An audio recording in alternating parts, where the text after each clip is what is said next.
I'm going to welcome Tanika Gupta to the stage.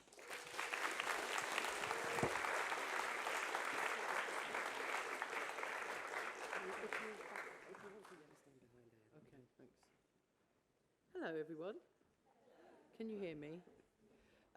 So I said to Kate earlier on that I'm going to speak very quickly about my journey to being a writer, because I just think you just don't want me drivelling on about how I was inspired, etc.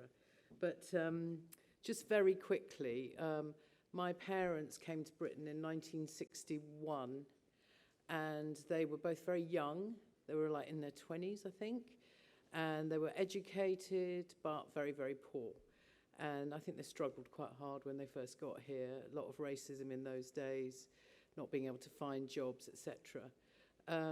But their journey began before that, which is that they were from what is called West Bengal, which isn't Bangladesh, but it's part of India.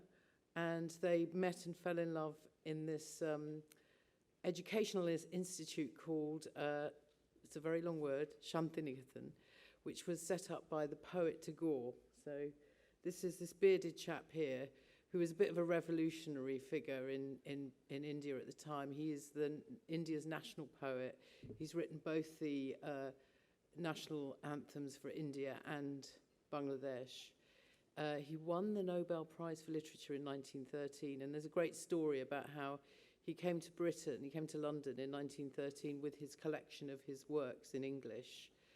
And he was meeting the poet Yeats, who was going to try and get his poetry published. He went on the tube, and then he left his entire manuscript on the Underground.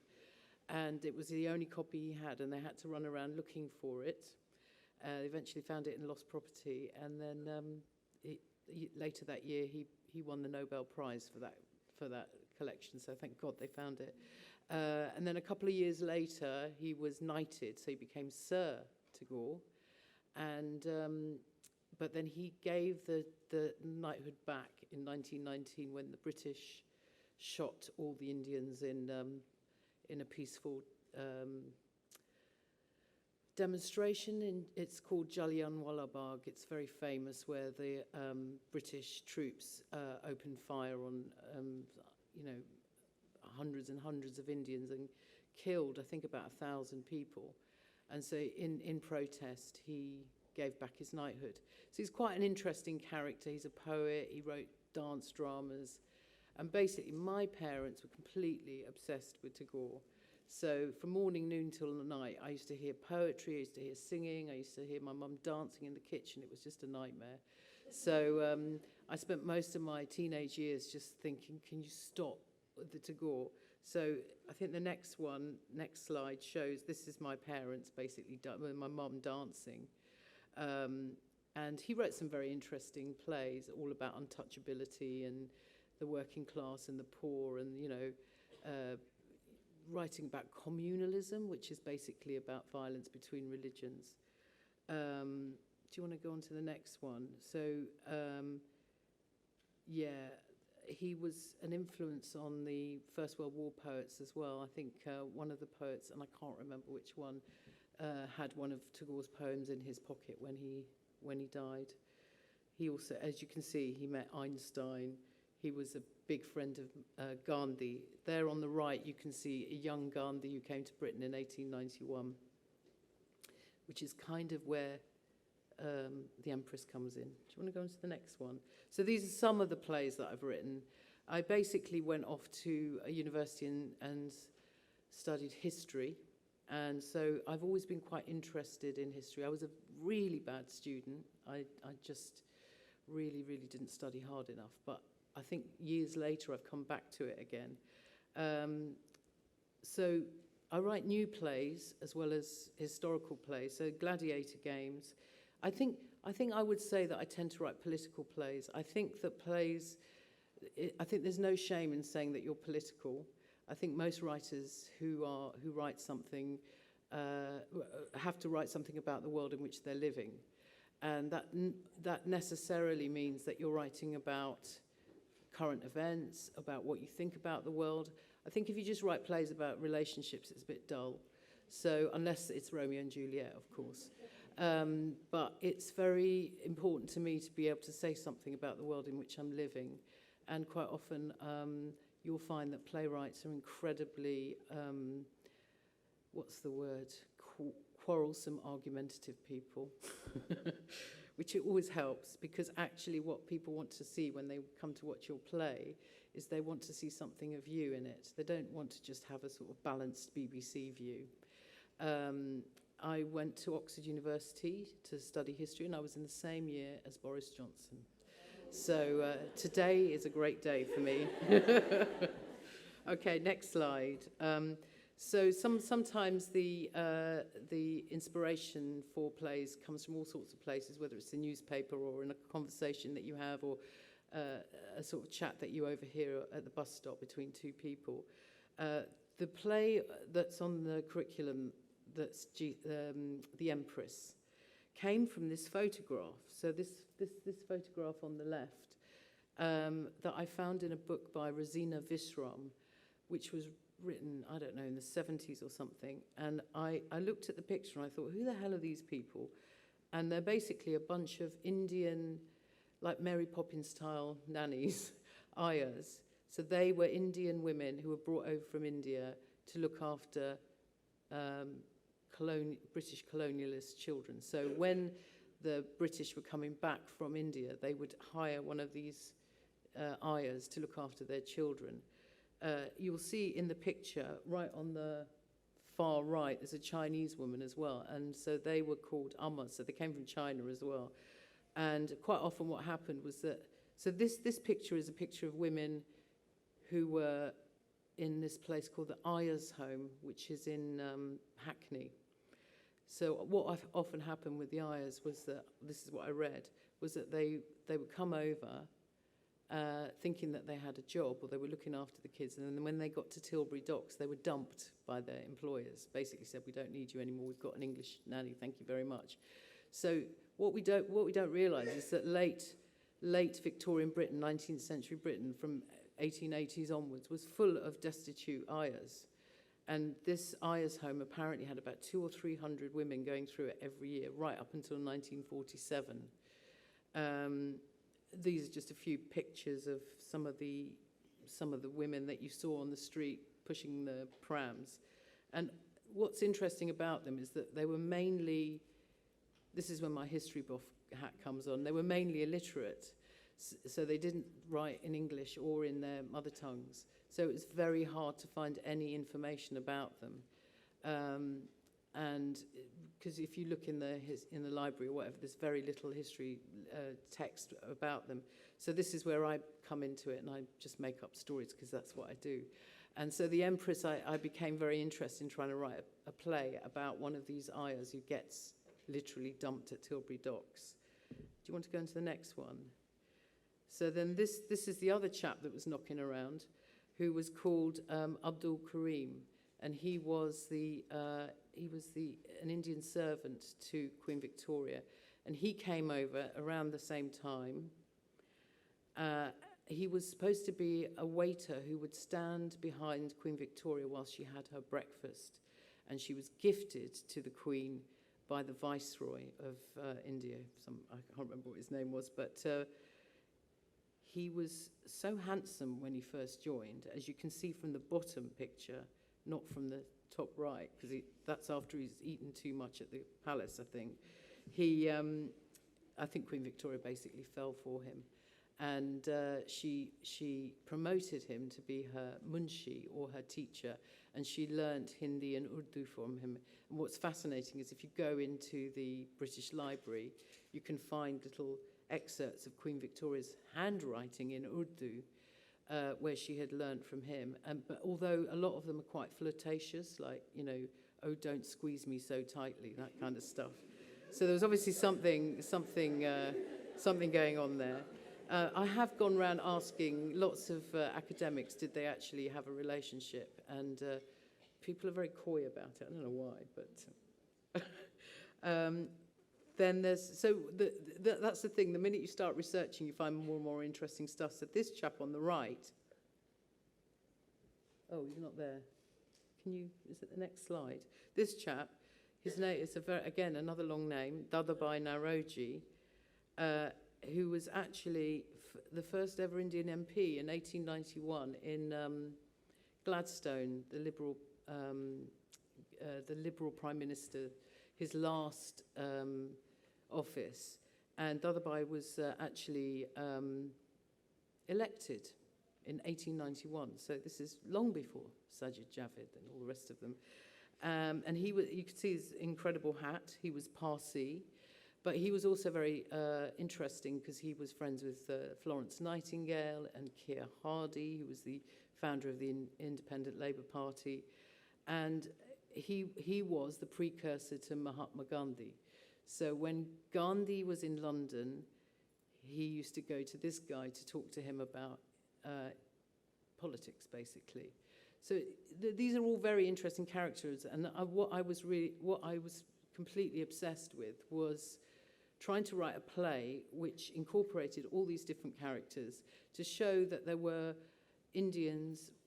I was particularly interested in the Indians who were in Britain at the time, in the late 19th century, because what you often see is it's always depicted as very white, and actually it was a much more diverse place. And all of us who are here now didn't all come on the Windrush, and we didn't all come in the 1960s. We've been here for a long, long time.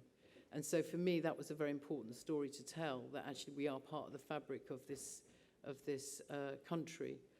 We're not recent immigrants. There are people that have come on, been here for a long, long time. So our ancestors go back, and also that there have been mixed marriages, and that there's a whole new community. So for me, that was where I was coming from when I started writing the play. So it was commissioned by the Royal Shakespeare Company.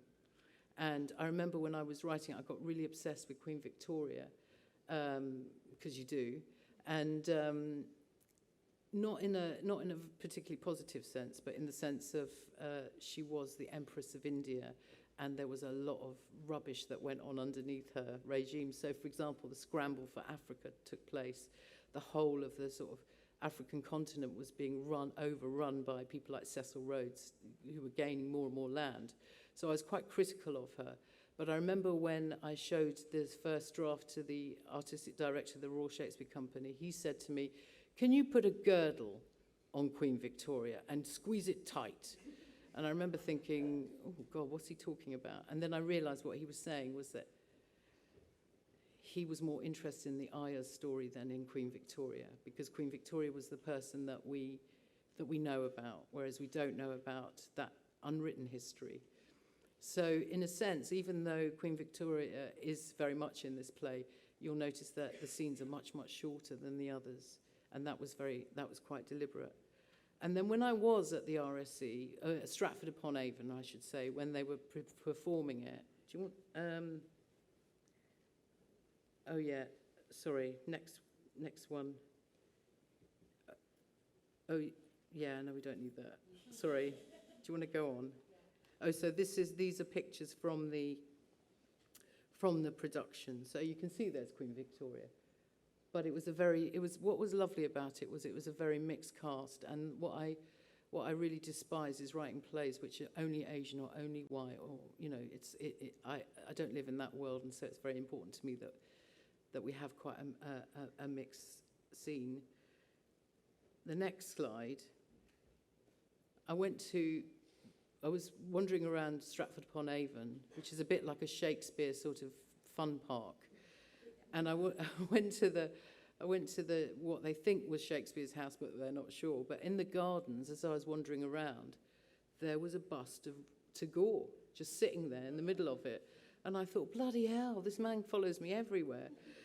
And I thought it was really apt that there he was in Shakespeare's garden, because it just felt like a full circle here, and that's me just grinning next to him.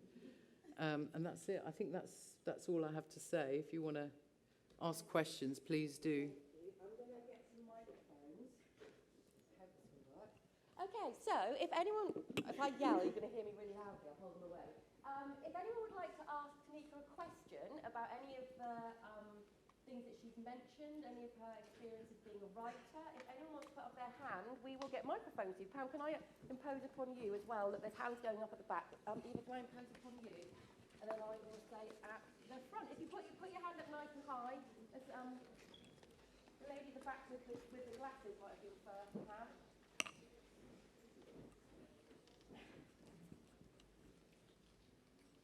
You just say hello, we check we can hear you. Oh, hello.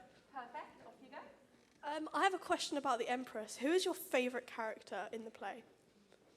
That's like saying, who's your favourite child?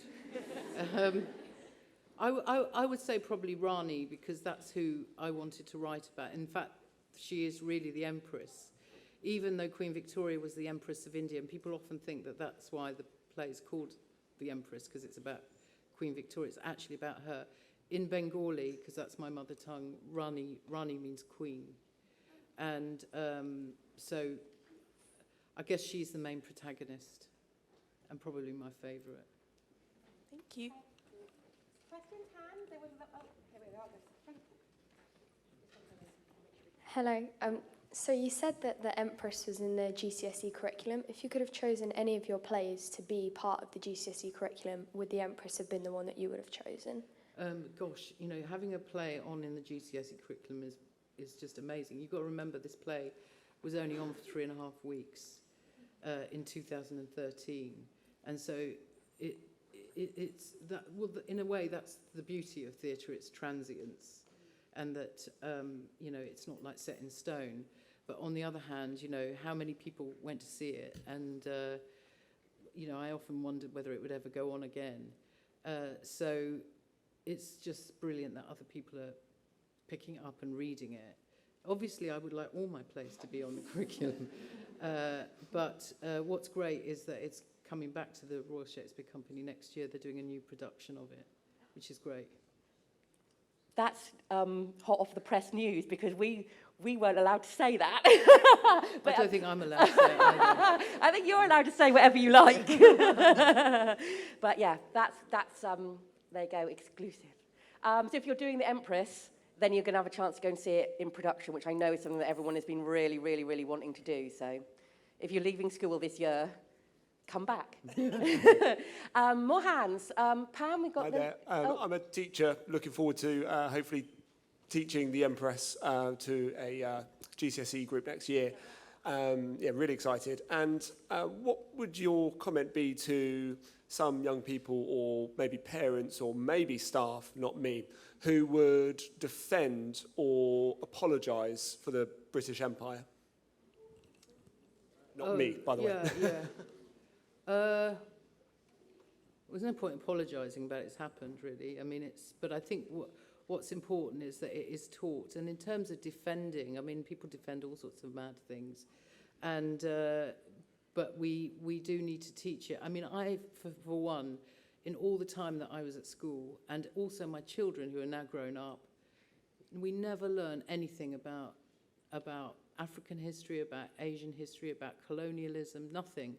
I think we learn about the Tudors and Stuarts, the First and the Second World War, and maybe the English Civil War.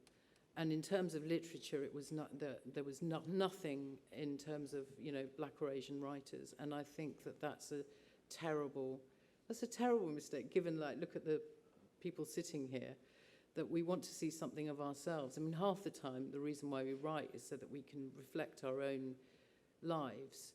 But also, I think it's doing a disservice to the English as well, because actually, I think that, because for example, a lot of time people say to me, do you write for an Asian audience? And I just think no, because if I only wrote for an Asian audience, all I would see was a sea of my mother's faces in the audience, and that would stop me from ever writing anything.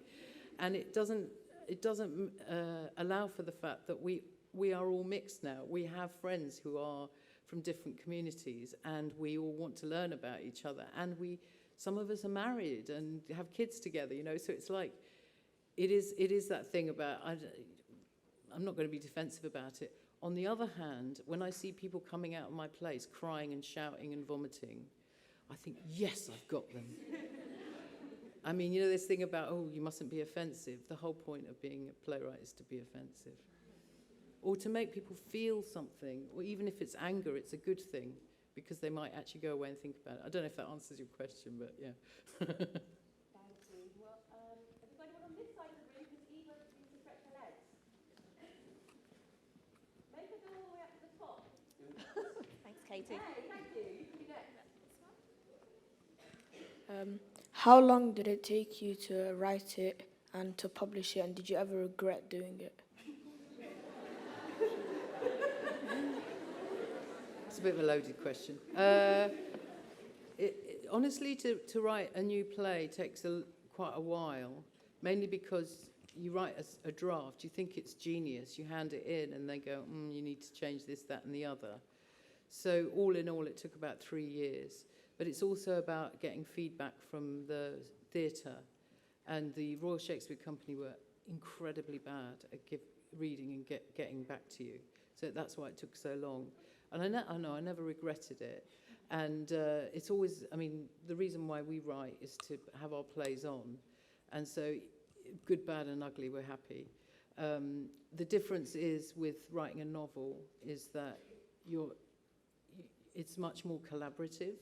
So once you've written the play and you've got actors in, you've got a director in, you've got a designer in, you're actually working together to make it work, and it's really exciting. It's a really lovely, you're not on your own battling with words on a page, you're actually creating it together. And quite often when I write a line and then an actor reads it out, I think, God, who wrote this rubbish?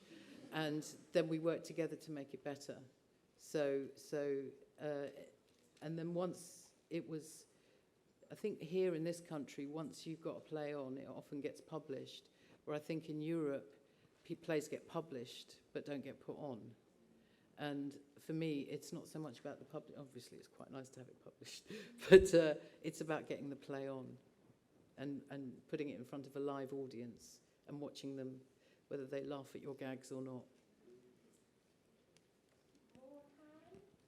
There was a chap here at his hand up.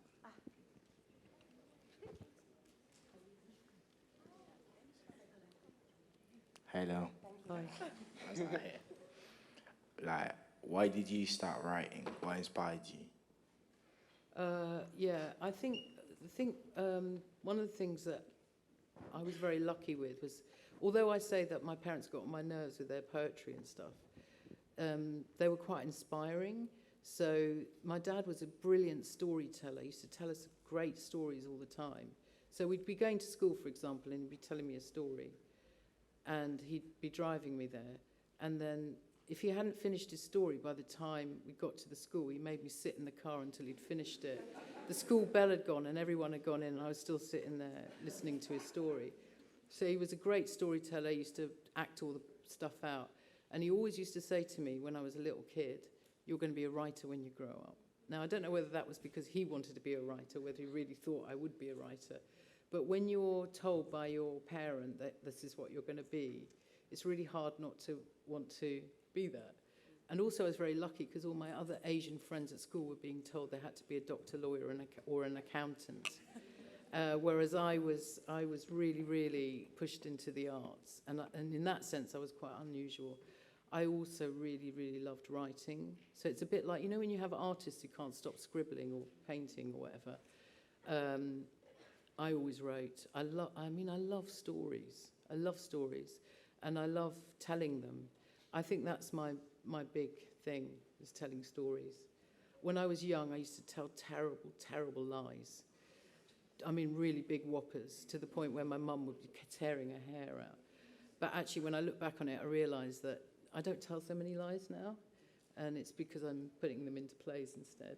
We might be able to take a couple more in the last few minutes. Yeah, I'll go back to you, Pam. I have a lot of family back in Malaysia, and I worry that if I were to write about that, then not all audiences would want to read it because they don't necessarily understand the references or stuff within that. So how do you go about writing stuff that's for everyone?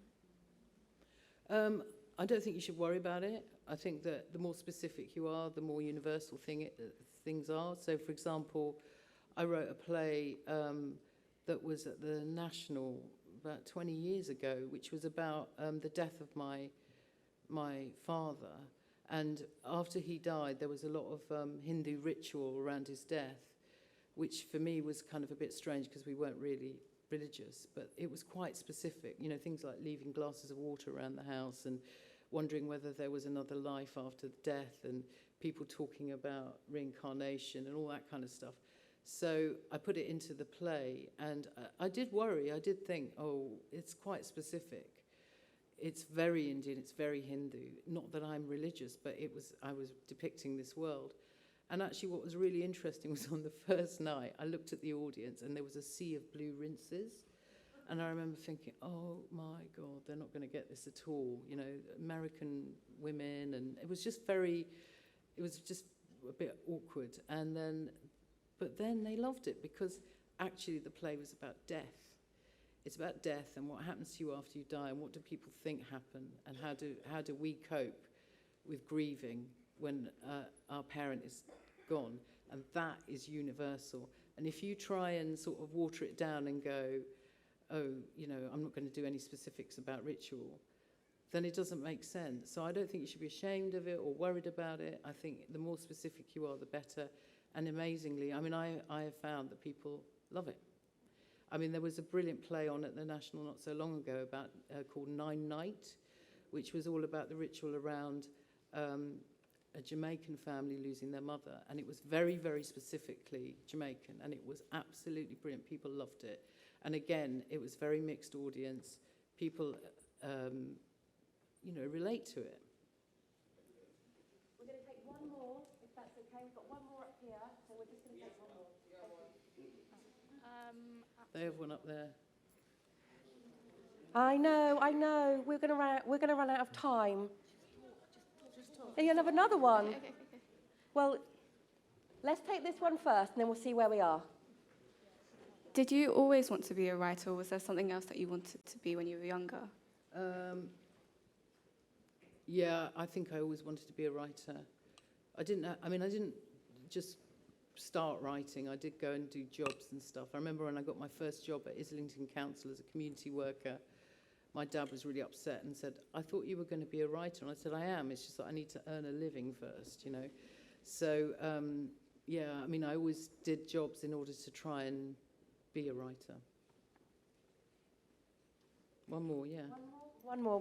Okay, well, you have the benefit of being right in front of me. So, I'm sorry. Cannot get to everyone. So apart from the exam aspects of the Empress that was added to the curriculum, do you think that the actual content of the play is taught in schools the way you would imagine? And what would you like to see in the way that the play is taught? To be honest, that's a difficult question because I don't know how it's taught in schools. And it's only just gone on the curriculum. So I do know that the Royal Shakespeare Company have done a big education resource, and they've interviewed actors, and because it's actually about performance at the end of the day. So I hope that that's something that they'll be working on. But I also just hope people have fun with it, because I really, really enjoyed writing it. And yeah, it was fun. So sorry, I can't really answer that. I think what we're really asking is, what's the exam question on the Empress going to be? And can you tell me how to get a grade 9? Is that the... All right, can you join me? I'm sorry we couldn't get to everyone's questions, but hopefully you will want to join me in thanking Tanika Gupta for joining us this afternoon, and for all... Thank you so much. Thank you.